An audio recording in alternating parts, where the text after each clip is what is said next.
துலாம் சோழி முடிய போகுது. நீ நினைக்கிற மாதிரிலாம் ஒண்ணும் இல்ல. என்னங்க, துளாராசிக்கு 6ல் சனி வந்ததுலேருந்தே பராத பாடுதான். நாங்கள் என்ன பண்ண போகிறோம்னு ஒன்றுமே புரியாமல் திக்கு முக்காடி இருக்கிற நிலமையில நீங்கள் இப்படி ஒரு வார்த்தையை சொல்கிறீங்களே அப்படின்னு கூட கேட்கலாம். துளாராசிக்கு 6ல் சனி தான், இல்லைன்னு சொல்லலை. பட் இந்த சனி வக்ர பயிற்சி நடக்க போகுது. இந்த ஒரு ஜூலை மாதம் என்னென்ன மாதிரி மாற்றங்கள் உங்களுக்கு வரப்போகுது அப்படின்றது தான் நம்ம இந்த வீடியோவில் தெரிஞ்சுக்க போகிறோம். ஸோ வீடியோ தொடர்ந்து பாருங்கள். அது மட்டும் இல்லாமல் நம்மளுடைய சேனலை இன்னமும் நீங்கள் சப்ஸ்கிரைப் பண்ணாமலே பார்த்துட்டு இருந்தீங்க அப்படின்னா மறக்காமல் சேனலை சப்ஸ்கிரைப் பண்ணி வச்சுட்டு உங்களுடைய ஆதரவை கொடுங்க.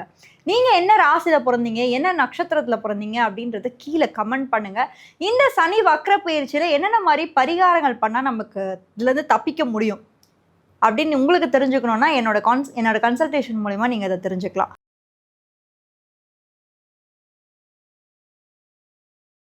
ஸோ துளாராசியை பொறுத்த வரைக்கும் இந்த 6 மாத காலத்தில் சனி ராசிக்கு 6ல் இருக்கார். ஸோ ராசிக்கு 6ஆம் இடத்துல இருக்கக்கூடிய இந்த சனி பகவான் என்ன பண்ண போகிறாருன்னு நம்ம முதல்ல பார்த்தோம்னா, 6 அப்படின்றது கடன், 6 அப்படின்றது நோய், ஸோ 6 அப்படின்றது நம்மளுடைய வேலை. ஓகேவா? ஸோ துளாராசிக்கு அடுத்து ஒரு 6 மாத காலங்களில் அதிகமான வேலை பலுவானது ஏற்பட போகுது. ஏன்னா இந்த துலாத்துக்கு 10ல் குரு ஆல்ரெடி இருக்கார், நம்ம எல்லாருக்குமே தெரியும். நம்ம தொடர்ந்து அதுதான் நிறைய வீடியோஸில் பேசிகிட்டு இருக்கோம். ஸோ 10ல் இருக்கக்கூடிய இந்த குரு பகவான் சனியை நேரடியாக தொடர்பு கொள்கிறார். ஸோ சனியை நேரடியாக தொடர்பு கொள்ளக்கூடிய இந்த ஒரு 6 மாத காலம், அதாவது ஒரு 138 நாள் உங்களுக்கு அதிகபட்சமான வேலை பொறுப்புகள் வரப்போகுது. பதவி உயர்வுகளும் பொறுப்புகளும் வரப்போகுது. அதன் மூலமா கொஞ்சம் ஸ்ட்ரெஸ்டாக ஆக போகிறீங்க. உங்களுக்கு கொஞ்சம் என்னடா இது லைஃப்பில் நம்ம ஒரு மாதிரி போயிட்டு இருந்தது, இவ்வளோ ஒர்க்கையும் நம்ம சுமக்கக்கூடிய ஒரு டைம் ஆனது ஏற்பட்டுடுச்சு. ஏன்னா சனி 6ல் இருக்கும்போது அதே மாதிரி ஒரு விஷயத்தையும் நீங்கள் கவனமாக பார்த்துக்கணும். நிறைய நீங்கள் வேலை பார்க்குறதுனால ஹெல்த்தை கவனத்தோடு நீங்கள் பார்க்கவே மாட்டீங்க. ரொம்ப கவனக்குறைவாகவே இருப்பீங்க. ஸோ தினசரியில் ஏதாவது இன்றைக்கி நாள் ஆரம்பிக்குதுன்னு வச்சுக்கோங்க, ஒரு 6 மணிக்கு நீங்கள் ஆரம்பிக்கிறீங்கன்னா அப்படியே 6லேருந்து அப்படியே வேலை, அந்த வேலை இந்த வேலை, ஆஃபீஸ் போகணும், குழந்தைய பார்த்துக்கணும், அந்த வேலை கரெக்டாக பார்த்தீங்கன்னா ஈவினிங் 6 மணியே ஆகிடும். அதுக்கப்புறம் நமக்குன்னு ஒரு 1/2 மணி நேரம் ஒதுக்குறது கூட இங்கே டைம் இருக்காது. ஸோ துலாமுக்கு முதல் விஷயம், உங்கள் தினசரி வாழ்க்கையில் உங்களுக்கு எவ்வளோ டைம் ஒதுக்குறீங்க, இந்த நெக்ஸ்ட் ஒரு 6 மாத காலத்தை நான் பற்றி சொல்லிகிட்ருக்கேன். ஸோ உங்களுக்கான டைம் எவ்வளோ ஸ்பெண்ட் பண்ண போகிறீங்க, உங்களை நீங்கள் எப்படி பார்த்துக்க போகிறீங்க, உங்களை எப்படி டேக் கேர் பண்ண போகிறீங்க, அதுவும் முக்கியம். எவ்வளோ நம்மளுக்கு வேலையில் பலு இருந்தாலும் கூட நம்மளை பார்த்துக்கிறதுக்கு நம்ம மறந்துட்டா அந்த வேலையை கூட நம்மளால சரியாக செய்ய முடியாது. இந்த ஒரு பாயிண்ட் இருக்குது. அடுத்து ஃபேமிலி. துலாத்தை பொறுத்த வரைக்கும் ஃபேமிலி லைஃப் எப்படி இருக்கும் இந்த ஒரு 6 மாத காலம் நம்ம பார்த்தோம்னா, துலா ராசியை பொறுத்த வரைக்குமே இந்த சனி பகவான் ராசியில் இருந்து, அதாவது இந்த துலா ராசிக்கு 6ஆம் வீட்டில் இருந்து 3ஆம் வீட்டை பார்க்குறாரு. ஸோ உங்களுடைய சிப்ளிங்ஸ், அதாவது கூட இருக்கக்கூடிய தம்பிகள் இல்லை தங்கச்சிகளோட கொஞ்சம் நீங்கள் பார்த்து இருந்துக்கோங்க. ஏன்னா அவங்களால உங்களுக்கு பெரிய ஆதாயம் கிடையாது, உங்களால் தான் அவங்களுக்கு எப்பயுமே ஆதாயம். ஏன்னா துளாராசியில் ஒருத்தவங்க ஒரு வீட்டில் பிறக்கிறாங்க அப்படின்னாலே எல்லாருக்குமே அவங்கள ரொம்ப பிடிக்கும். அதே மாதிரி எல்லாருக்காகவும் அவங்க ஓடுவாங்க. அவங்களோட தேவைகளை அதுக்கப்புறம் தான் பண்ணுவாங்க. ஏன்னா இது ரிலேஷன்ஷிப்கே உண்டான ஒரு ராசி. ஸோ ரிலேஷன்ஷிப்க்கு தான் ரொம்ப முக்கியத்துவம் கொடுப்பாங்க. அதுக்கப்புறம் தான் காசு, பணம் எல்லாமே. ஸோ எனக்கு என் குடும்பம் தான் முக்கியம், என் உறவுகள் தான் முக்கியம், அந்த மாதிரி தான். ஸோ இப்போ இந்த 3ஆம் வீட்டை சனி தொடர்பு கொள்கிறாரு. அதுவும் ஒரு வக்ர பார்வையின் மூலமாக அடுத்த ஒரு 6 மாத காலம் அப்படின்றதுனால உங்களுடைய இளைய சகோதரர்கிட்ட நல்ல ஒரு கேர்ஃபுல்லாக இருந்துக்கோங்க, நல்ல ஒரு உறவோடு இருந்துக்கோங்க. எந்த ஒரு டிஸ்டர்பன்ஸும் இருக்க வேணாம், எந்த ஒரு பேச்சு, அவங்கக்கிட்ட சண்டை சச்சரவு அதெல்லாம் கொஞ்சம் அவாய்ட் பண்ணிக்கோங்க. ஏன்னா இந்த காலகட்டம் சண்டை போடுறதுக்கோ இல்லை அவங்கக்கிட்ட வாக்குவாதம் பண்ணுறதுக்கோ அந்த காலகட்டமே இது கிடையாது. இந்த காலகட்டம் எப்படி இருக்குன்னா, உங்களுடைய பர்சனலை டெவலப் பண்ணணும் அண்டு உங்களுடைய ஹெல்த்தை பார்க்கணும். ஏன்னா 6ல் சனி இருந்தாலே நம்மளோட ஹெல்த்தை பார்க்குறதுக்கு நம்ம மறந்துடுவோம். ஸோ உங்களோட ஹெல்த்தை பார்க்கணும், உங்கள் பர்சனலை டெவலப் பண்ணணும் அப்படின்றது தான் இந்த 6ஆம் இடத்துல இருக்கக்கூடிய வக்ர பயிற்சியான சனி. சனி வக்ர பயிற்சி எத்தனை நாட்கள் நடக்க போகுது?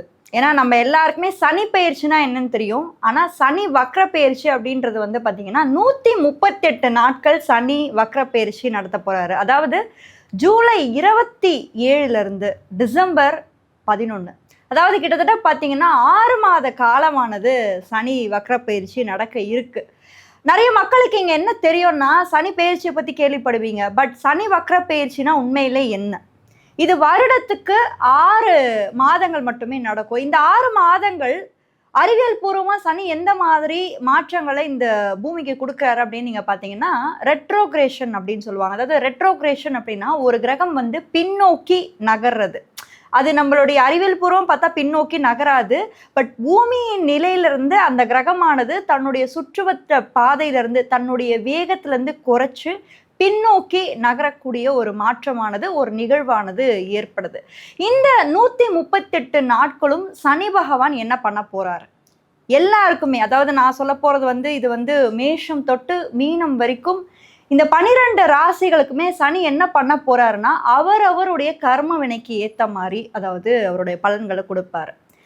இப்போ நம்ம மேஷ ராசியிலிருந்து நம்ம மீன ராசி நம்ம பார்க்குறோம். இப்போ மேஷ ராசி எடுத்து பார்த்தீங்கன்னா சனி பகவான் வந்து மகரத்தையும் கும்பத்தையுமே வந்து ஆளுமை செலுத்துறாரு. ஸோ இப்போ மகர கும்ப வீடுகளுக்கு அவர் 10, 11 ஆதிபத்தியத்துக்கு வராரு இல்லைங்களா?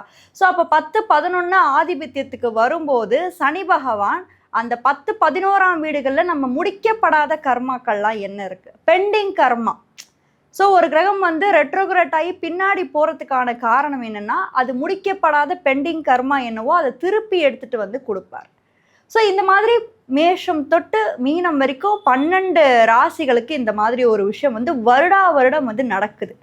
பட் நம்ம என்ன பார்த்துட்டு இருக்கோம், ஒவ்வொரு 2.5 வருடமும் ஒரு வாட்டி வந்து சனியோட பெயர்ச்சிகளை வந்து முக்கியத்துவம் கொடுக்குறமே தவிர, அந்த வக்ர பெயர்ச்சி காலமானது ஒரு சில மாற்றங்களை வந்து மனிதர்களுக்கும் தாண்டி பூமிக்கே நிறைய விஷயம் எடுத்துட்டு வரோங்க.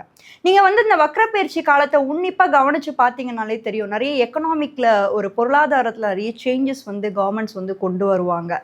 மணி வந்து அப்ஸ் அண்ட் டவுன்ஸ் ஃப்ளக்சுவேட்ஸ் ஆகிட்டே இருக்கும். ஸோ பொருளாதார ரீதியாகவும் சரி, சம்டைம்ஸ் வந்து இந்த வக்ர பயிற்சி ஆகும்போது, சனி வக்ர பயிற்சி ஆகும்போது சனியோடையும் செவ்வாயோடைய இணைவில் இருக்கும்போது சில நேரங்களில் போர் வெடிக்கிறது, அரசாங்கத்தோட மக்கள் சண்டை போடுறது, அது மட்டும் இல்லாமல் பூகம்பம், நிலநடுக்கம், இது எல்லாத்துக்குமே காரணம் வந்து இந்த சனியும் செவ்வாயோட இணைவில் தான் அது வந்து நடக்கும். அதுவும் குறிப்பிட்டு சொல்லணும்னா இந்த வக்ர காலங்களில் இந்த மாதிரி விஷயங்கள் வந்து நடக்குது.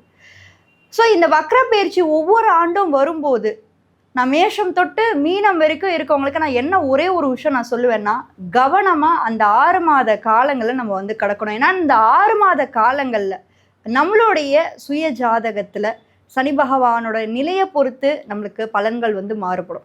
ஒருவேளை நம்மளுடைய சுய ஜாதகத்திலே சனி வக்ரமாக இருக்காரு ஒருவேளை வச்சுக்கோங்க. இங்கே வந்து நம்ம ராசி அடிப்படையாக பேசலை, லக்னம் அடிப்படையில் பேசலை, எந்த விஷயத்தையும் அடிப்படையில் இங்கே பேசலை.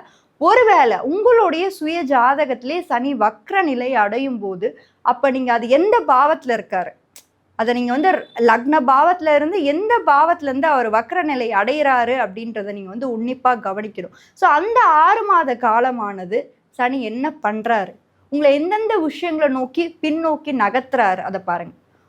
ஒருவேளை 4ஆம் பாவத்தில் அவர் வக்ரம் அடைகிறாருன்னு வச்சுக்கோங்களேன். அப்போது வீடு, பூர்வீகம், தாய் சம்பந்தமான விஷயங்கள், தாயோட ஆரோக்கியம், அப்புறம் வீட்டில் குழந்தைங்களோட நலன்கள், ப்ராப்பர்ட்டி வாங்குறது, சேல் பண்ணுறது, லேண்ட் வாங்குறது, இந்த மாதிரி விஷயங்களில் ஏதாவது ஒரு பிரச்சனைகளை கொடுக்குறாரா, இல்லை இந்த மாதிரி விஷயங்கள் தடைப்பட்டு நிற்கிதா, நம்மளால் வாங்க முடியாமல் போதா, இல்லை ஒருவேளை 7ஆம் பாவத்தில் சனி வந்து வக்ரம் மாறாருன்னு வச்சுக்கோங்க. ஏன்னா 7ஆம் பாவம் அப்படின்றது வந்து திருமண ஸ்தானத்தில் வருது. அப்போ சனி அந்த வீட்டில் வந்து நமக்கு சுய ஜாதகத்திலே வக்ரமாக இருக்காரு அப்படின்னா லேட்டாக மேரேஜ் நடக்கிறது, இல்லை மேரேஜே நடக்காமல் போகிறது. இது நான் சொல்கிறது ராசி லக்ன அடிப்படையில் சொல்லலை. ஒருவேளை உங்கள் எந்த லக்னமாக வேணா இருக்கட்டும், 12 லக்னங்கள் 12 ராசிகளில் எது வேணா இருக்கட்டும், அதில் சனி வந்து 7ஆம் பாவத்தில் இருக்கும்போது லேட் மேரேஜ், இல்லைன்னா சனி வந்து திருமணத்தையே நடக்க விடாமல் பண்ணுறது, இந்த வக்ரம் அப்படின்ற ஒரு விஷயம் வந்து ரொம்பவே உன்னிப்பாக நம்ம வந்து ஜாதக ரீதியாக நம்ம கணிக்க வேண்டிய ஒரு விஷயம். ஏன்னா நம்ம ஜோதிடம் பார்க்குறோம், எல்லாமே பண்ணுறோம், பரிகாரங்கள் சொல்லுங்கன்னு கேட்குறீங்க, நிறைய விஷயங்கள் வந்து மக்கள் கேட்குறாங்க. ஆனால் இந்த வக்ர பயிற்சி காலங்களில் வந்து நிறைய விஷயங்கள் நம்ம தவற விடுறோம். அது உங்களுடைய சுய ஜாதகத்தை நீங்கள் பார்க்கும்போது தான் அது எதுக்காக நடக்குது, ஏன் நடக்குது அப்படின்றத நீங்கள் வந்து புரிஞ்சுக்க முடியும்.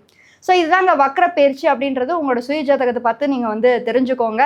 அண்ட் மற்ற வீடியோஸை பற்றி நீங்கள் பார்க்கணும், இல்லை மற்ற ராசிகளை பற்றி நீங்கள் தெரிஞ்சுக்கணும் அப்படின்னா கீழே கமெண்ட் செக்ஷனில் ஃபர்ஸ்ட் கமெண்ட்டில் லிங்க் கொடுத்துருக்கேன், மறக்காமல் அதையும் போய் செக் பண்ணுங்கள். யாராவது ஒரு ஃப்ரெண்டுக்கு இந்த வீடியோவை நீங்கள் ஷேர் பண்ணி ஹெல்ப் பண்ணணும்னு நினச்சிங்க, இல்லை அவங்க வாழ்க்கையில் இது ஒரு முக்கியமான ஒரு மாற்றமாக இருக்கும் அப்படின்னு நீங்கள் நினச்சிங்க அப்படின்னா அவங்களுக்கும் ஷேர் பண்ணி ஹெல்ப் பண்ணுங்கள். தேங்க்யூ.